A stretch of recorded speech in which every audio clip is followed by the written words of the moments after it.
So I'm here today with the CEO of JMMB Bank and the Chief Country Officer of JMMB Trinidad and Tobago, Mr. Ronald Carter. Thank you for joining us today, Ron. Very welcome. Happy to be here. And thank you for joining us on our new JMMBTT-TV platform. So we're very happy to have you today. So Ron, before we get into the questions, I just want to ask you, how have you been dealing, your family, how have you been dealing with the new normal? So, Karryl, as you said, this is really, it's something new for all of us.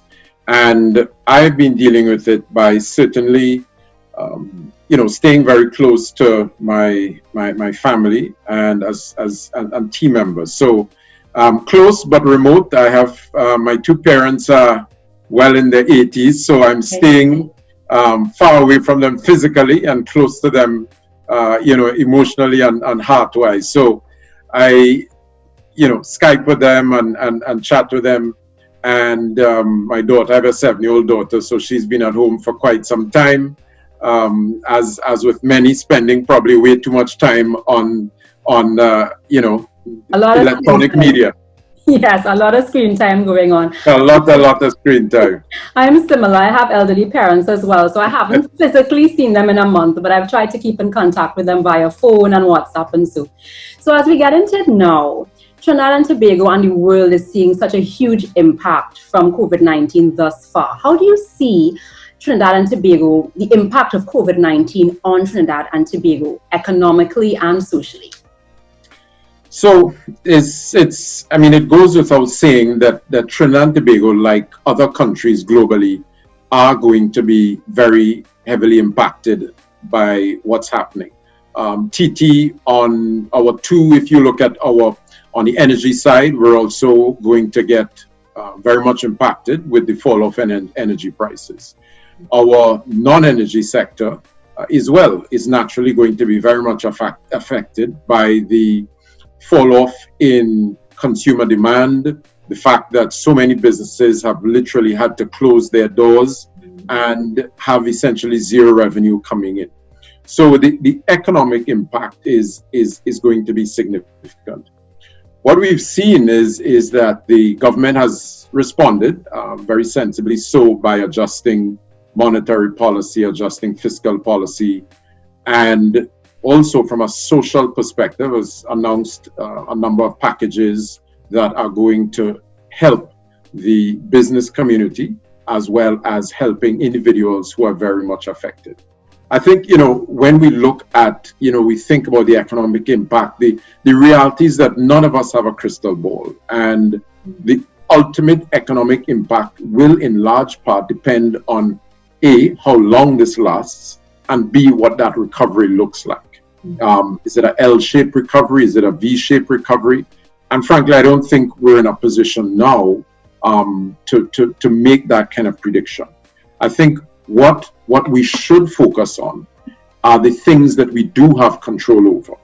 And those things are our actions and the actions that we take around remaining to be safe, around acting responsibly as citizens to limit the spread of the virus will directly impact on our human lives and how it affects us from a human perspective, how it affects us socially, and ultimately how it impacts us economically. So in terms of the banking sector, because I know this is going to impact, it has already impacted so many industries. How do you think it's going to impact the banking industry going forward? So, Karryl, I think, and there again, and I'm going to say that we have to, in the light of and in the face of all of the concern and natural, onslaught of information, I think we have to again acknowledge our blessing, and I really want to start there. And we in Trinidad and Tobago have a very strong banking sector. We have banks that are well managed and well capitalized, and they have the ability to play a role in supporting the nation at this time. And that again is a tremendous plus. I think one of the big things that we're going to see in terms of impact, in terms of on the banking sector, is that this pandemic, both in it and coming out of it, is going to give us a real shot in the arm. It's going to give us an immediacy and a necessity for change of how we operate and how we do business. It's going to fast track how we run our business. It's going to make us more efficient. So, for example, we've seen on the client side, we've seen increased adoption and utilization of online banking channels. And that's going to continue during the pandemic, and that's going to stay with us after. And that's going to flow through, obviously, to greater efficiency. I think also you're also going to see banks and our regulators are going to be forced to speed up changes that allow us to offer even more services without persons actually having to come into a bank. And that, again, done within a proper regulatory framework, is going to drive greater ease of business for clients, and it's going to improve the efficiency and the way in which we do banking going forward. I agree with you. I've seen so many people asking now for online banking services that did not have online banking services before, people who are a little bit hesitant to join the online banking world.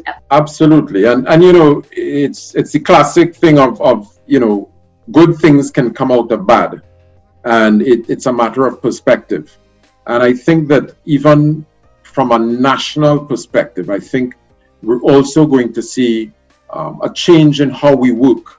So what we're seeing, for example, is just by virtue of, as we know, the number of persons working from home.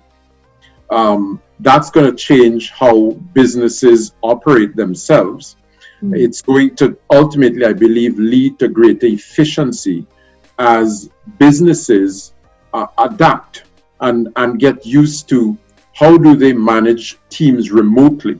And it's ultimately going to force employees, it's going to force businesses to focus on measuring activities, goals, and outcome, and less on face time. It's going to free people up from having to commute to work, ultimately as much as they do now, as businesses realize the benefits and the efficiencies of being able to have teams and be able to effectively manage teams remotely. So I think and that's going to be beyond the banking sector. I think that's certainly going to be a global phenomenon.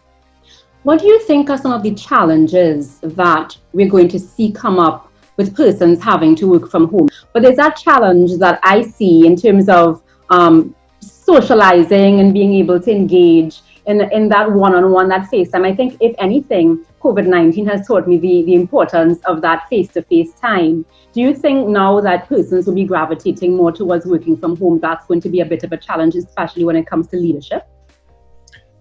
So I think that working from home, like anything, is going to produce, it's a different environment. So it is different challenges, and it's how we work around them. So for example, of course, just practically, it may mean that you have to set aside a space, such that your children don't come in and banging on the door that distracts you from work. So there's certainly places, new challenges. There are ways to work around it and to support. So, for example, one of the ways that we've said is that stick to a routine. For example, do as though you would normally do when you're going to work. Do the same things. Get up at the same time. Do the same routine. Have breakfast. Get ready, and get dressed, and put yourself in that mental space to sort of keep us going. Yes. So I don't like to use the term social distancing. I say physical distancing because I don't believe it's social distancing. I think we need to continue to maintain that socializing and making sure that we remain connected with our teams, with our friends, etc. And thank you so much, Ron, for chatting with us. Look out for the second part of our interview with CEO of JMMB Bank and Chief Country Officer of JMMB Trinidad and Tobago, Mr. Ronald Carter, right here on our JMMBTT-TV platform. If you have any questions, feel free to drop us a line in the comments below.